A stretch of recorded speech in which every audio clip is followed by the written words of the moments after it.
In a small, sun-drenched village in Africa, where dusty red roads twisted around rows of lush green trees, two best friends lived, Emily and Daniel.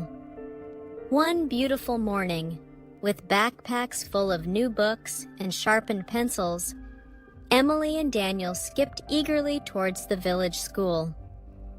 They walked side by side, chatting happily, and dreaming about all the wonderful things the new school year would bring. Emily, smiling. Daniel, I'm going to write in my whole notebook with a new pen this year. Daniel, dancing and walking.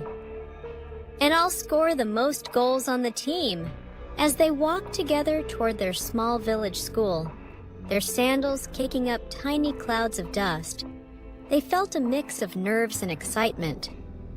But as they entered the simple classroom, with its walls decorated with colorful murals and the smell of chalk in the air, their excitement was quickly dampened. Near the handmade cubbies, they saw Jake, a tall boy with a permanent scowl, shoving another student's backpack roughly onto the dirt floor. Dust flew up as the bag landed with a thud. "Hey, stop that!" Emily called out bravely, stepping forward with her chin lifted high. Jake turned slowly to glare at her. He was bigger than most of the other students and carried an intimidating air, like a storm cloud always about to burst. "What are you gonna do about it?" he sneered, his voice low and mocking. Daniel, his heart pounding, quickly knelt to help the smaller boy, Oliver, gather his spilled supplies. "We should tell the teacher," he whispered urgently to Emily. Before they could act, Jake snorted with laughter and sauntered off toward the classroom's open windows, kicking up a trail of dust behind him. Oliver hugged his backpack close to his chest and stared at the ground. "He always does that," Oliver mumbled, his voice barely above a whisper. "Sometimes he takes my lunch too." Emily and Daniel exchanged a look of sadness and helplessness. They didn't like seeing anyone being hurt, but they weren't sure what they could do to stop someone like Jake. That afternoon, during recess, under the shade of a large baobab tree, the air was filled with the laughter of children playing soccer with a handmade ball. The dry earth was warm beneath their bare feet. But once again, Jake caused trouble. He walked up to the game, snatched the ball from a group of kids, and held it high above his head. "You want it? Come and get it," he taunted, swinging it just out of reach. Daniel frowned deeply. "Why does he always have to be so mean?" he asked, frustration rising in his chest. Emily thought carefully, watching Jake's angry stance. Maybe he just likes hurting others because... But just then, their teacher, Mrs. Carter, a kind woman with wise eyes and a colorful kitenge dress, walked over. She had been watching quietly from under the tree. "Sometimes people act mean because they are hurting inside," Mrs. Carter said gently. "It doesn't excuse their behavior, but it reminds us to look deeper." Emily and Daniel pondered her words all evening.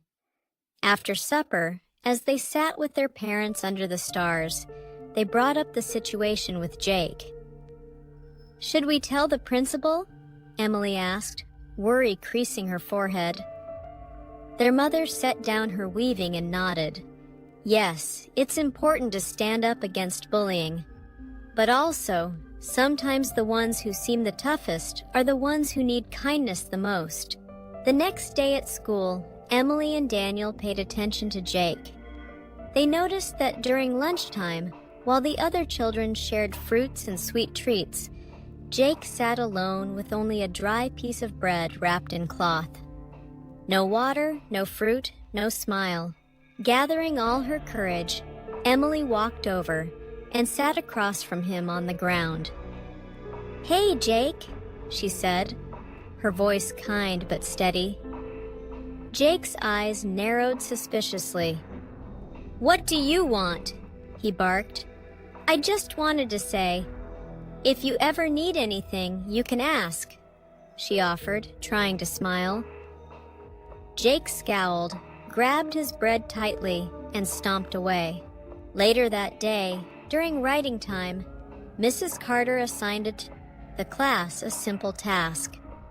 Write a story about yourself. The students bent over their papers, scratching out their thoughts. When Mrs. Carter read the stories later, her face grew soft and sad. She stood in front of the class. "One of you wrote about feeling very alone," she said, her voice thick with emotion. "They wrote about feeling angry because no one seems to care about them." The classroom fell into a thoughtful hush. Emily and Daniel exchanged a knowing look. They didn't need to guess who it was. In the weeks that followed, Jake began to change. Slowly but surely, the rough edges softened. He still had moments where he tried to act tough, but more and more often, he laughed along with the others instead of scowling. He even passed the soccer ball without being asked. One afternoon, when a younger boy dropped all his books, Jake stooped down and helped him gather them without a word. Emily and Daniel learned an important lesson that year. Standing up to bullies was important, but reaching out with kindness could change a heart in ways anger never could. And in their small African village, where the drums always played and the stars always shone bright, the spirit of kindness grew stronger every day. After school, the dusty path leading back to the village was lined with mango trees. Emily and Daniel spotted Jake trudging alone, his shoulders hunched. They hurried to catch up. "Hey, Jake," Daniel called out. "Want to walk with us?" Jake hesitated, his face unreadable. Then, with a small shrug, he joined them. As they walked, Emily smiled warmly. "Do you want to come over sometime? We have a soccer ball we could play with." Jake's steps slowed.